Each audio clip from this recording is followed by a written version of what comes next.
আমার প্রতিদিন গোসল করার অভ্যাস ছিল এবং আমাদের বাড়িতে একটিমাত্র বাথরুম ছিল, যা বাইরে ছিল। বাথরুমে যেতে আমি সবসময় মনে করতাম কেউ আমাকে নজর রাখছে। বাড়িতে শুধু আমি এবং আমার ছেলে থাকতাম, তাই বাইরের কেউ আসতে পারে না। প্রথমে মনে হলো হ্যালোসিনেশন হচ্ছে, কিন্তু পরে বুঝলাম কিছু একটা ঠিক নেই। আমার ছোট ছেলেকে সন্দেহ করতে পারছিলাম না, তবে শেষ পর্যন্ত তাকে নিয়ে সন্দেহ দেখা দিল। একদিন সুযোগ পেয়ে তার ফোন চেক করলাম এবং সেখানে যা দেখলাম তাতে আমি স্তম্ভিত হয়ে গেলাম। আমার ছেলে যখন ছোট ছিল, সময়ের সাথে সে বড় হলো এবং নিজে থেকেই স্বাধীন হতে চেয়েছিল। আমার স্বামী বাড়ির কোণে ছোট একটি বাথরুম বানিয়েছিলেন, যা পরে আমাদের কাজে লাগল। যেহেতু বাইরে যেতে অস্বস্তি লাগত, আমি প্রতিদিন গোসল করতাম। স্বামীর মৃত্যুর পর একদিন গোসলের সময় মনে হলো কেউ বাথরুমে উকি দিচ্ছে। চারপাশে তাকিয়ে কাউকে দেখতে পেলাম না। পরের দিনও একই ঘটনার পুনরাবৃত্তি ঘটায় আমি খুব উদ্বিগ্ন হলাম। আমার ছেলে তামিম তখন ছোট ছিল, তাই তাকে বলতে পারিনি। সে খুব মিষ্টি ছিল, কিন্তু কাজকর্মে আগ্রহী ছিল না। কয়েকদিন পরে তামিম নিজেই এসে বলল, আম্মু, সব ঠিক হবে, চিন্তা করো না। আমি তাকে বুঝিয়ে বললাম, বাড়ির মেরামতের জন্য অনেক খরচ আছে, কিন্তু এই ঘর আমাদের নিজস্ব। তামিম বলল, আম্মু, আমার বিয়ে দিয়ে মেয়ের পরিবারের থেকে কিছু টাকা চেয়ে নিলে কেমন হয়? আমি তাকে কঠোরভাবে বললাম, এটা সঠিক উপায় নয়। কারো মেয়ে টাকা এনে দিলে তুমি কি সত্যি সুখী হবে? আমি তোমাকে ইমানভাবে বড় করিনি। তারপর একদিন এক মহিলা এলেন, যিনি তামিমকে প্রথম কোলে নিয়েছিলেন ছোটবেলায়। তিনি বললেন, তোমার ছেলে তামিম ভালো বন্ধুদের সাথে মিশছে না, তাকে কিছু বোঝাও। তুমি জানো তার বন্ধু কি করেছে? তোমার অবাক লাগবে। আমার ধারণা তোমার ছেলেও একই কাজ করেছে। সে বলল, আমি অনেক আগেই বুঝেছিলাম। আমি বললাম, নিশ্চয়ই মিথ্যে বলছে। সে বলল, না, সত্যি কথা। সারা পড়া জানে। ঈশ্বরকে ধন্যবাদ, এখনও তোমার ছেলের নাম ওঠেনি। আমি বললাম, আমার ছেলে এটা করতে পারে না। সে বলল, আমি জানি সে ভালো ছেলে, কিন্তু যখন এমন খারাপ মানুষের সাথে মিশবে, তখন তো কিছু না কিছু হবে। বড় লোকেরা আইনের হাত থেকে বাঁচতে পারে, কিন্তু আমরা গরিবরা। তোমার ছেলে এমন কথা বলছে কেন? কোথা থেকে এসব শিখছে? এই চিন্তায় আমি একদমই শান্তি পাচ্ছি না। একদিন ভোরে গোসল করতে গিয়ে মনে হলো কেউ আমাকে দেখছে। চোখ বন্ধ করে থাকতে পারলাম না। আজ বাথরুমে কারো নিঃশ্বাসের আওয়াজ শুনে আমি আতঙ্কিত হলাম। বাইরে বেরিয়ে দেখি আমার ছেলে সামনে দাঁড়িয়ে আছে, যেন কোথাও থেকে পালিয়ে এসেছে। সে বলল, আম্মু, তোমাকে চিন্তিত দেখাচ্ছে। আমি বললাম, তুমি বেশি চিন্তিত মনে হচ্ছে। সে বলল, না, তেমন কিছু না। কি হয়েছে বল? আমি জিজ্ঞেস করলাম, তুমি কি কাউকে যেতে দেখেছ? সে অবাক হয়ে বলল, এর মানে কি? ঘরে কেউ এসেছে। আমার গল্পগুলো তোমরা শোনো, কিন্তু সাবস্ক্রাইব করো না। দয়া করে গল্পগুলো ভালো লাগলে চ্যানেলটি সাবস্ক্রাইব করো। বাড়িতে কেউ ঢুকে কি করলো? আমি বললাম, এখানে কেউ ছিল, কিন্তু পুরোটা বলিনি। সে বলল, না, কেউ নেই, কিন্তু আমি জানতাম কেউ তো আছেই। আবার একই ঘটনা ঘটল। বাথরুম থেকে বেরোতেই ছেলে দাঁড়িয়ে আছে। আমি স্পষ্ট অনুভব করলাম কেউ আমাকে দেখছে। এই বাড়িতে আর কেউ ছিল না, শুধু আমার ছেলে। কিন্তু সে এটা কিভাবে করতে পারে? আমার গোসল করার সময় কেউ কি আমাকে দেখছে? আমার ছেলে কেন এমন করছে? সে তো আমার নিজের সন্তান। একদিন আমার বন্ধু এসে বলল, তোমার ছেলে অনেক কিছুই জানে, পুরো এলাকার খবর রাখে। সে তানিশার কথা বলল, তার ১৯ বছরের মেয়ে। মায়ের কথা বলল। আমি জানতে চাইলাম, কী রকম ভিডিও? তিনি বললেন, এখন একই ভিডিও ভাইরাল হয়ে আলোড়ন তুলছে। আমি জানতে চাইলাম, কে এই ভিডিওটি ছড়িয়েছে? তখন তিনি বললেন, তার স্বামী ভিডিওটি ভাইরাল করেছে এবং বলেছে, কিছুদিন পর মানুষ ভুলে যাবে। যদি কেউ প্রশ্ন করে, বলবে ভিডিওটি মিথ্যা। আমি অবাক হয়ে ভাবলাম, কেউ এমনটা করতে পারে? আমি জিজ্ঞেস করলাম, আপনি কিভাবে জানলেন? তিনি বললেন, এসব ব্যাপারে জানা থাকাই ভালো। একজন স্বামী শুধুমাত্র টাকা কামানোর জন্য স্ত্রীর ভিডিও ভাইরাল করছে। আপনি কি ভাবছেন সমাজ কোথায় যাচ্ছে? আমাদের সন্তানদের সঠিকভাবে দেখাশোনা করা উচিত। তার মেয়ে সোনালীর সাথে আমার ছেলের বিয়ে করার কথা ছিল, তবে তার মা শর্ত রেখেছিলেন। আমি বলেছিলাম, এটা ঠিক নয়। আমাদের মতো গরিবের মেয়েরা ধনী পরিবারে বিয়ে করবে না। বুঝতে পারলাম না। আমি তাকে বলেছিলাম, গরিবের ঘরে গরিবের মেয়েরা থাকুক। তুমি যদি চাকরি খুঁজে নাও, আমি তোমাকে সোনালীর সাথে বিয়ে দেব। আমি বললাম, তবে তুমি সময় নিতে পারো, কারণ তাড়াহুড়ো করা উচিত নয়। এখন তো সবকিছু আমাদেরই করতে হবে। আমার ছেলে বলল, আম্মু, চাকরি না পেলেও কিছু টাকা পয়সা পেয়েছি, কিন্তু কাজটা ঠিক নয়। আমি জিজ্ঞেস করলাম, এটা ভুল কাজ কি? সে উত্তর দিল, আম্মু, পরে বলবো, এবং চলে গেল। আমি ভাবতে লাগলাম, এই কয়দিনে কি ঘটছে? ছোট ছেলে বা মেয়েদের ফাঁসানো হচ্ছে। আমাদের এলাকা বড় ছিল, অনেক গল্প ছিল। আমার বন্ধু জানো তো সব।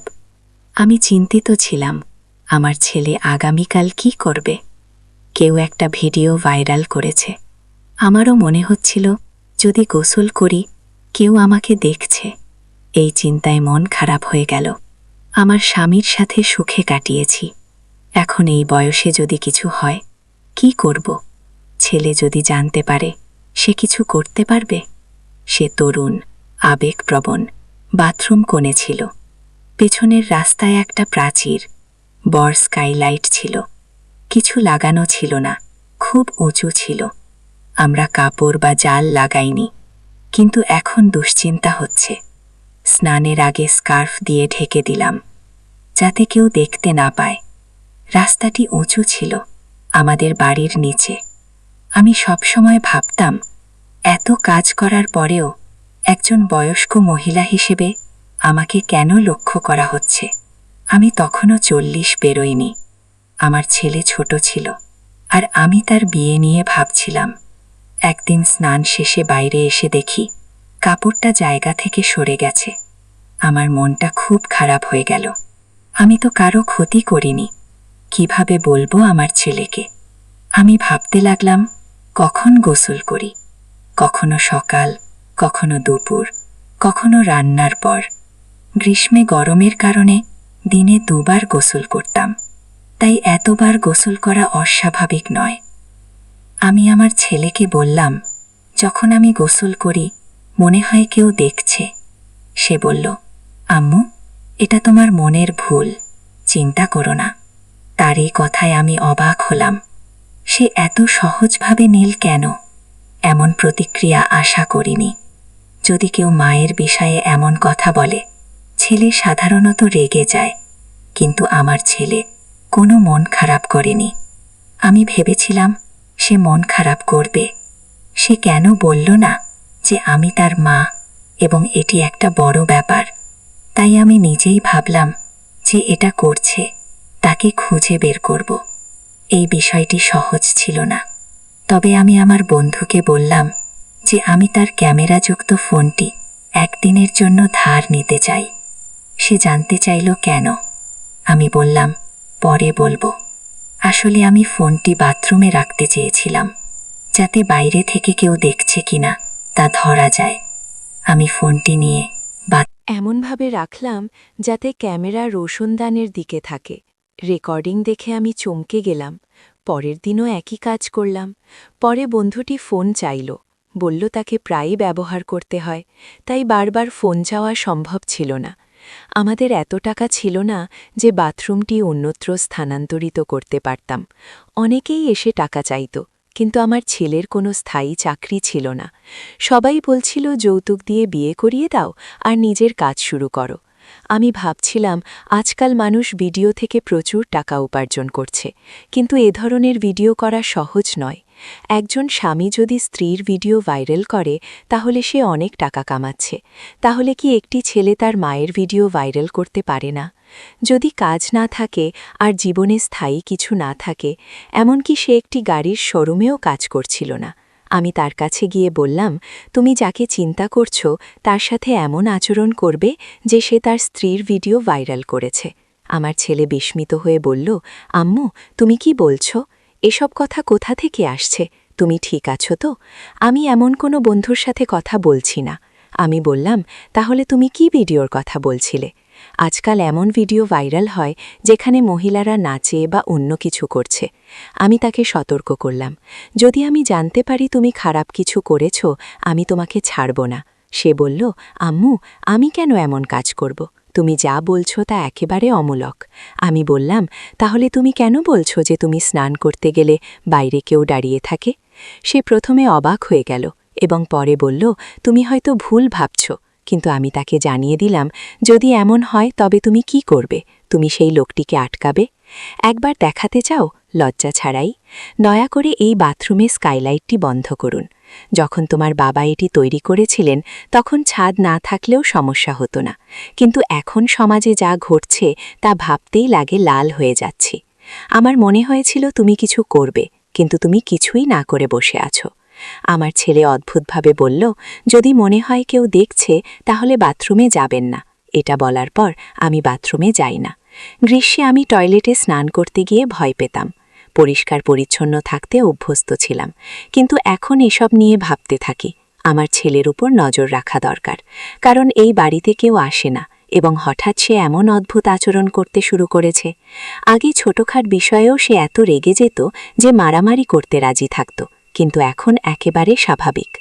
অন্যদিকে দীপালির মা বারবার বলছেন, আমার মেয়ে তোমার ছেলেকে পছন্দ করে, তাকে ভালো একটা কাজ নেয়ার জন্য বল, যাতে তাদের এনগেজমেন্ট হয়। কিন্তু আমার ছেলের দিকে তাকিয়ে আজকাল বুঝতেই পারছি না সে কোন দিকে যাচ্ছে। আমি ভাবছি, কেন কারো মেয়ের জীবন নষ্ট করবে?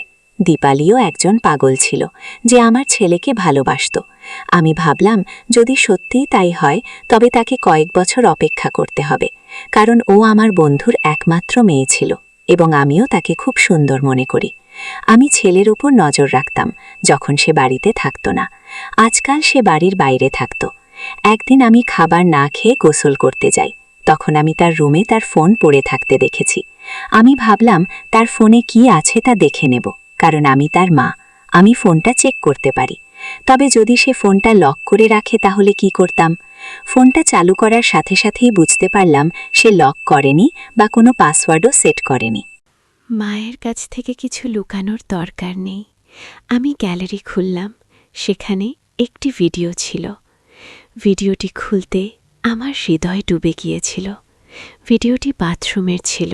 ভিডিওতে যা ঘটছে তা স্পষ্ট ছিল। আমার চোখে জল এসে গেল। আমি বারবার দেখছিলাম যে আরও ভিডিও আছে কিনা, কিন্তু একটি মাত্র ভিডিও ছিল। হঠাৎ কেউ আমার কাঁধে হাত রাখল। ভয়ে আমি পিছনে তাকালাম এবং দেখলাম আমার ছেলে দাঁড়িয়ে আছে। তার মুখেও ভয় ছিল, আমার চোখেও। আমি তাকে জিজ্ঞাসা করলাম এবং অবাক হয়ে তাকিয়ে রইলাম। কাঁদতে কাঁদতে বললাম, তুমি এসব কখন করলে আর কেন করলে? সে কাঁদতে কাঁদতে বলল, যেদিন তুমি আমাকে বলেছিলে আমি সেদিনই করেছি। তুমি বলেছিলে কেউ তোমাকে লুকিয়ে দেখছে। আমি ভেবেছিলাম তুমি রেগে গেলে চিন্তিত ও ভয় পেয়ে যাবে, তাই কিছু বলিনি। ঠিক করেছিলাম যে এসব করছে তাকেই ধরব। আমার ছেলে বলল, আগে রসনদানে একটা ছোট ক্যামেরা লাগানো ছিল, তোমাকে দেখা যাচ্ছিল না। পরে বুঝতে পারলাম আমাদের এলাকার ছেলেই এসব করছে। আওয়াজ শুনলে একই রাস্তায় দাঁড়িয়ে যেত। পানি পরে বুঝতে পারো কেউ ভেতরে ঢুকেছে। তার নাম ও ঠিকানা খুঁজে বের করে তাকে শাস্তি দিয়েছে। বন্ধু বলল, এসব করে কিছু হবে না, হয়তো তোর মায়ের ভিডিও বানিয়েছে।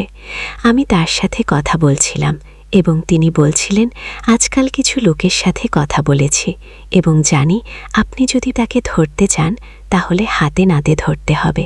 সারা পাড়ার সামনে ধরা পড়লে কেউ তাকে সমর্থন করবে না।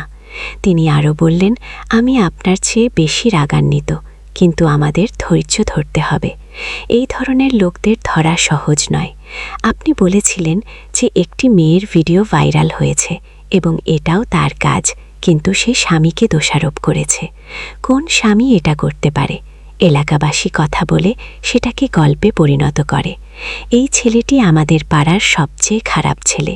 সে অনেক মেয়েকে অপমান করেছে, কখনো কখনো জ্বালাতনও করে, কিন্তু এবার সে আমার হাত থেকে রেহাই পাবে না। আমি ভাবলাম, আমার ছেলে অপরিচিত নয়, তাহলে সে আমার সাথে এমন করল কেন?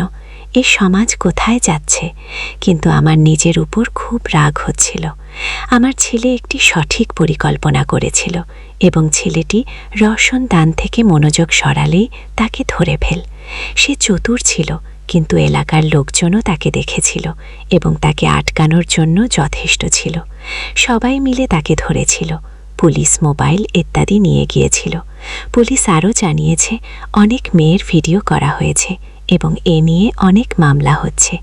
আমরা বাথরুমটা বন্ধ করে দিয়েছিলাম। আমার ছেলের বিয়ে চলছে দীপালির সাথে এবং তারা এখন বিয়ে করতে যাচ্ছে। তবুও আমি ভাবছি এই ঘটনাগুলি আমার মাথায় আসে এবং আমি খুব রেগে যাই। এই সব আমার বন্ধুত্বের কারণে হয়েছে। সে লোকজনের গল্প বলতো, এখন তার মেয়ে আমার বাড়ির বউ হতে যাচ্ছে। যদিও আমার বন্ধু খারাপ ছিল না, কিন্তু তার আচরণ পছন্দ করিনি। আমি ভাবতে লাগলাম আমার ছেলে কেন এমন করল। আমার ছেলে তো আমার সাথে এমন করতে পারে না। এত ময়লা নিয়ে সে আমার মন ভরে দিয়েছে যে আমি আমার ছেলের কথা খারাপ ভাবতে শুরু করলাম। কিভাবে আমি আমার ছেলেকে বর করেছি? আমি তাকে সঠিক কাজ শিখিয়েছিলাম, তবে আমাদের সমাজে অনেক অপ্রত্যাশিত ঘটনা ঘটে। আপনার জীবনে কি কখনো এমন কিছু ঘটেছে? অনেকেই এমন পরিস্থিতির মুখোমুখি হয়েছে। পুলিশ তাকে ছেড়ে দেয়নি, কারণ তার বাঁচানোর মতো কেউ ছিল না। পুলিশ তাকে গ্রেফতার করেছে এবং শাস্তি হওয়া উচিত, কারণ কারো বউ মেয়ের সম্মান নিয়ে খেলা অপরাধ। আমি স্বস্তি পেলাম, কারণ আমার ছেলে এটা জানতে পারেনি। নইলে সে সারা জীবন আমাকে কিভাবে ভাবত। গল্পটা কেমন লাগলো জানাতে ভুলবে না। আরও মজার মজার রোমান্টিক গল্প শুনতে চাইলে ভিডিওটি লাইক, শেয়ার এবং চ্যানেলটি সাবস্ক্রাইব করতে ভুলবে না। ধন্যবাদ।